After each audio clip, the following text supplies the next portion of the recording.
ሰላም እንዴት ናችሁ? ውድ የተወደዳችሁ ዩቲዩብ ቻናል ቤተሰቦቻችን፣ ዛሬ በጣም በሚገርም ቪዲዮ ከጓደኛዬ ከምስጌ ጋር ወደ እናንተ መጥተናል ማለት ነው። በዚህ ቪዲዮ ላይ በጣም ለእናንተ 12ኛ ክፍል ተፈትናችሁ ዩኒቨርሲቲ ልትገቡ ስትሉ ማወቅ ያሉባችሁን ነገሮች ማለትም አንዳንድ መስራት የሌለባችሁን ስህተቶች እና ሳታውቁ ደግሞ መግባት የሌለባችሁን ነገሮች ለእናንተ የምንነግራችሁ ይሆናል ማለት ነው። ከቤስት ጓደኛዬ ከምስጌ ጋር ጽፈንላችሁ እሱም የራሱን ጽፎ የመጣው አለ። እነሱን በደንብ አንድ በአንድ ሊስት እያደረግን ምርጥ ቪዲዮ እንሰራላችኋለን ማለት ነው። ስለዚህ ምስጌ አሁን እንዴት ነው አንድ 12ኛ ክፍል አልፎ ግቢ ለመግባት ሬዲ የሆነ ተማሪ ማወቅ ያለበት ነገሮች ወይንም ደግሞ አንተ ባውቃቸው ብለህ የምታስባቸውን ነገሮች ትነግረናለህ ማለት ነው። ያንን አንድ በአንድ እንጀምራለን ማለት ነው። አንተ ጀምርና አንድ እየጠቀሰን እንሄዳለን ማለት ነው። አንድ ትጠቅሳለህ፣ ከዛ እኔ አንድ እጠቅሳለሁ፣ በተራ እንደዛ። አመሰግናለሁ። ይህ ቻናል እርስ በርሳችን የምንማማርበት ከስህተታችን ደግሞ የምንማማርበት የተማሪዎች ፕሮግራም የሚካሄድበትን ነው እና ብዙ ነገሮችን እኔ ጀነራላይዝ አድርጌ ነው የማወራው። እሱም ደግሞ ያዘጋጃቸው ስለ ግቢ ስፔሲፊካሊ ስለ ግቢ እሱ አዘጋጅቷቸዋል ነጥቦቹን። እኔ ጀነራላይዝድ የሆነ ነገሮችን የማቀርበው አንደኛ ላይ አንድ ተማሪ ሃይ ስኩሉን እንደጨረሰ ወደ ግቢ ሲገባ ፕላን የሆነ ላይፍ ያስፈልጓል። ፕላን ሲባል ሰዎች ከእንስሳት የሚለዩበት መንገድ እንስሳት በዘፈቀደ ነው የሚኖሩት። አንድ ቦታ ይበላሉ፣ ያድራሉ፣ እንደገና ነገም ደግሞ ተነስተው ይበላሉ። የሰው ልጅ ደግሞ እንደዛ አይኖርም። ፕላን ያስፈልገዋል፣ ራዕይ ያስፈልገዋል። ግቢ የሚገባው ለምንድን ነው? እዚህ ገብቼ ወደፊት ህይወቴ ወዴት ነው የሚሄደው የሚለውን ነገር በራዕይ ወይም በፕላን ተንቀሳቅሶ ዛሬ የሚመርጠው ፊልድ ወዴት ሊያመራ፣ እያንዳንዳችን ዛሬ የሰራናቸው ነገሮች ትንጥዬ ጠብታዎች ናቸው ወደፊት ውሃ ወንዝ ሆነው ህይወታችንን ወደ ትልቅ ደረጃ የሚመሩት እና አንድ ሰው የራሱ የሆነ ፕላን ሊኖረው ይገባል ብዬ ነው ማስበው። የመጀመሪያ ነጥቤ ነው ማለት ነው። ኦኬ፣ በጣም ጥሩ ፖይንት ነው። እኔ ደግሞ በመጀመሪያ የማስበው ግቢ ከመግባቱ በፊት የሚመርጠው ፊልድ ላይ በደንብ በትኩረት የሆነ በሆይ ሆይ ሰው ብቻ በጣም አብዛኛው ሰው የሆነ ፊልድ ስላለ ወይንም ደግሞ የሆነ ፊልድ ስለሚመርጥ ብቻ ወደ ሆነ ፊልድ መግባት ስለሌለበት የሚመርጠውን ፊልድ በጣም በትክክል ከራሱ ጋር በሚሄድ እያንዳንዱ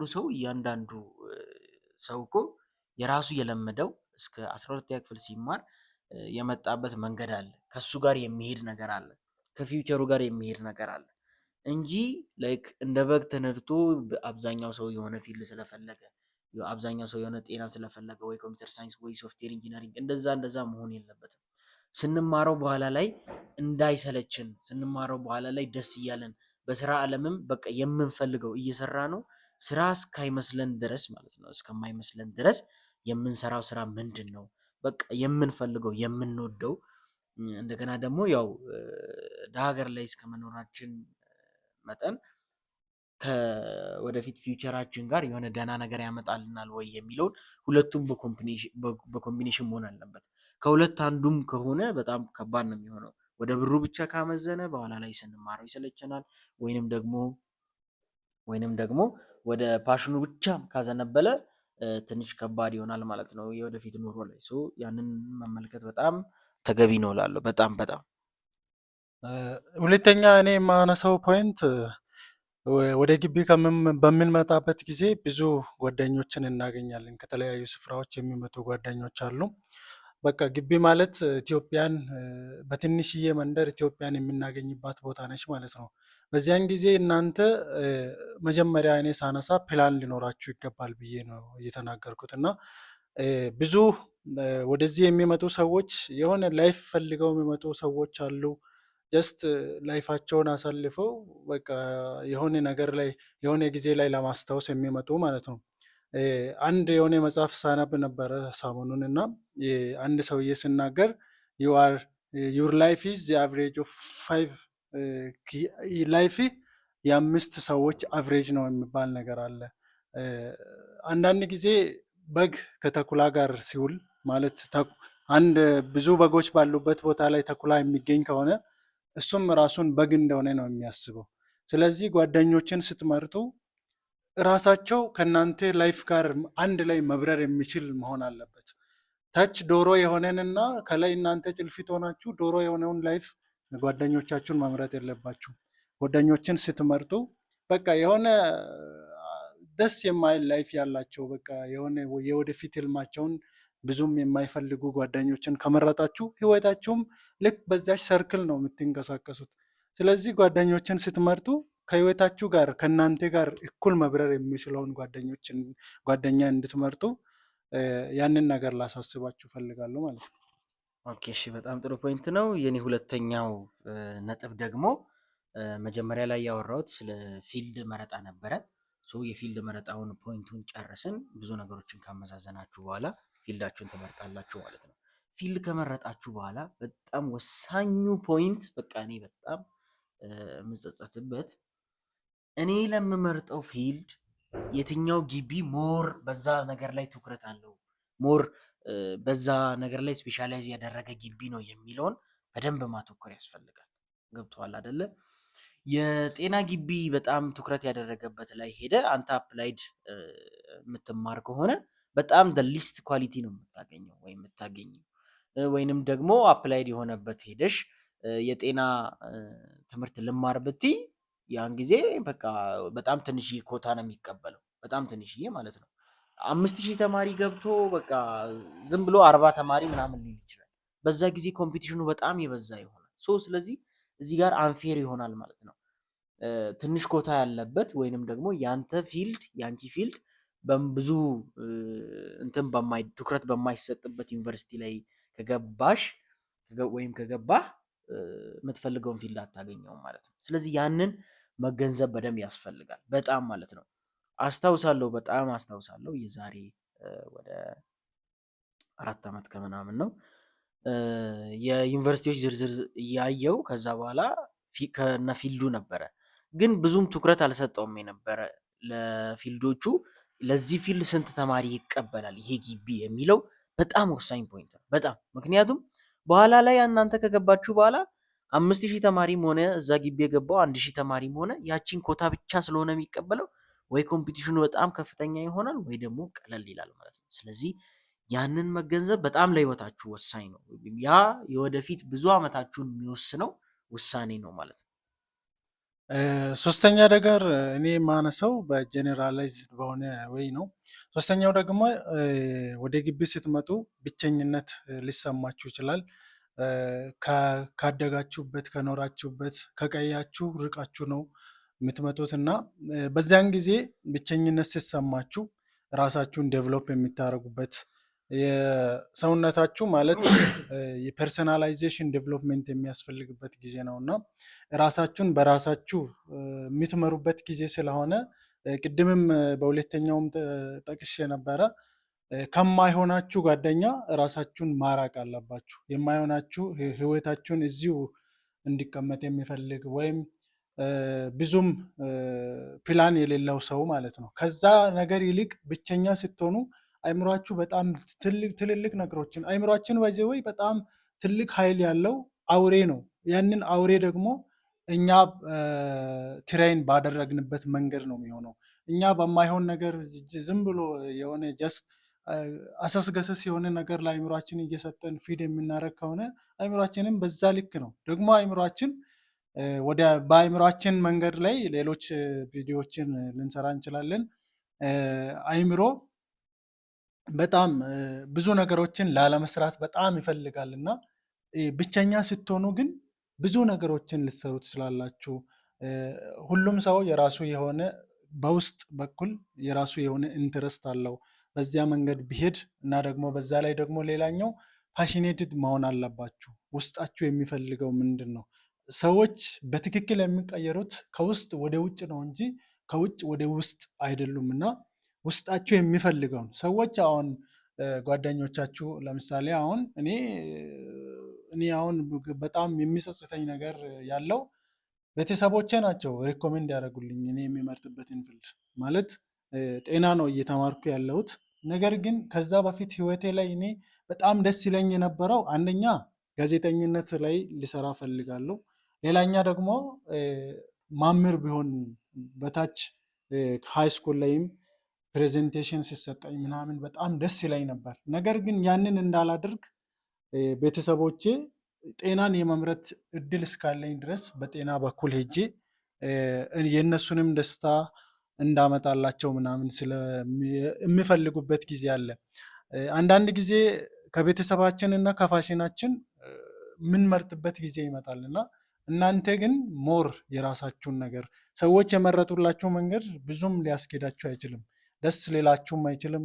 ጀስት ስለቻላችሁ እና ቤተሰባችሁ ስላለው ብቻ ሄዳችሁ በጣም ዲፕሬስድ በሆነ ወይ ይህንን ነገር ባልመርጥስ ምናልባት እኔ ለማን ነው የምኖረው የኔን ህይወት ትቼ ለማን ነው የሚኖረው የሚባለው ነገር ከመድረሱ በፊት መጀመሪያ ላይ ምንም ይሁን ምን ራሳቸው የምትችሉትን ነገር ብትሰሩ ውጤታማ የማትሆንበት ምክንያት ምንም ነገር የለውም እና ያንን ነገር ፓሽኔትድ ሆናችሁ የብቸኝነት ላይፍም ቢሆን ህይወታችሁን የሚቀይርበት ወይ ላይ ህይወታችሁን መምራት ነው ያለባችሁ ብዬ ነው ማስበው ማለት ነው። ኦኬ፣ በጣም ጥሩ ፖይንት ነው። እኔ ሶስተኛ ላይ የማነሳው እና በጣም እኔ ስፔሲፊክ እየሆንኩኝ እንደገና ደግሞ በቃ ሞር ወደ ገደለው የሚባለው አይነት ሀሳብ ነው እኔ ሞር ያለኝ እና ማለት በዛ ነገር ሞር ስለማመን ማለት ነው። ፍሬሽማን ላይ ከገባችሁ በኋላ የ12ኛ ክፍል የተፈተናችሁት ውጤት እንደገና ደግሞ ውጤታችሁ ጂፒያችሁ እና ሲኦሲ አለ። ስለዚህ እነዛ ፖይንቶች ምን ያህል ፐርሰንት ይይዛሉ የሚለውን ማወቅ በጣም ተገቢ ነው። በትክክል ይህን ቀድማችሁ ማወቅ የትኛው ላይ ትኩረት ማድረግ እንዳለባችሁ፣ ኦሬዲ ያለፋችሁት ነገር ላይ ትኩረት ማድረግ እንደሌለባችሁ የምታውቁበት ነው። የ12ኛ ክፍል ውጤታችሁ በ20% ነው የሚጠቃለለው። እንዴት ነው? መጨረሻ ላይ በ100% ነው ያው የምትለኩት። ሁሉም ተማሪ በ100% ይለካል። ከዛ 100% ውስጥ 20%ቱ 12ኛ ክፍል ውጤታችሁ ነው። ስለዚህ ኦሬዲ እናንተ ውጤት አስመዝግባችኋል። ስለዚህ አሁን ከዚህ በኋላ እናንተ እሱን ሀሳብ ውስጥ እየከተታችሁ እንትን የምትሉት ነገር አይደለም። በቃ ኦሬዲ ከ20% ኮንቨርት አድርጋችሁ ከ600 እንዲህ ካመጣው ከ20 ስንት ይሆናል የሚለውን አይታችሁ ኮንቨርት አድርጋችሁ አንዴ ለሱ መጨነቅ ማቆም ነው የሚገባችሁ ማለት ነው። ስለዚህ እሱን ትተዋላችሁ። ከዛ ጂፒኤ ነው። ጂፒኤ የሰራችሁት ደግሞ ከፎር የሰራችሁት ወደ 50% ተቀይሮ ስንት አመጣችሁ የሚለው ይደመርና አጠቃላይ ከኢንተራንሱ ጋር 70 ይሆናል ማለት ነው። ሌላው ደግሞ ሲኦሲ ነው። ሲኦሲ 30% ነው። ሶ በጣም ከሚቆጩኝና በጣም ልክ ካልሆኑ ነገሮች መካከል ብዬ የምጠቅሰው ለሲኦሲ የሚሰጠው ትኩረት በጣም በጣም አነስተኛ ነው። በጣም ይሄ ደግሞ ምንድነው የሚያመጣው ችግር በኋላ ላይ እናንተን ከሌላ ሰው ጋር ሞር ልዩነት እንዲፈጠር የሚያደርገው ይሄ ሲኦሲ ነው። ይሄ ከ30% የምታመጡት ነው። የአንድ ማርክ ለውጥ በጣም ልዩነት ታመጣለች። የአንድ ማርክ ለውጥ በጣም ህይወታችሁን ትልቅ ቫሪሽን ይፈጥራል ማለት ነው። ስለዚህ መምረጥ የምትፈልጉትን ፊልድ የምትመርጡበትና የማትመርጡበት ውሳኔ የሚወሰነው በእነዚህ ላይ ነው። 20% ኢንተራንስ፣ 50% ጂፒኤ እና 30% ሲኦሲ። ልብ በሉ እዚህ ጋር ለሲኦሲ በጣም ትንሽዬ ትኩረት ነው ግቢው የሚሰጠው። በ3 በ4 ቀን በ2 ቀን ሊፈትናችሁ ይችላል ሲኦሲውን። ስለዚህ እናንተ ይህን ነገር ቀደም ብላችሁ ፕላን ማድረግ አለባችሁ ማለት ነው። ምክንያቱም በጣም ተገቢ ነው። 30% ማለት ቀላል አይደለም።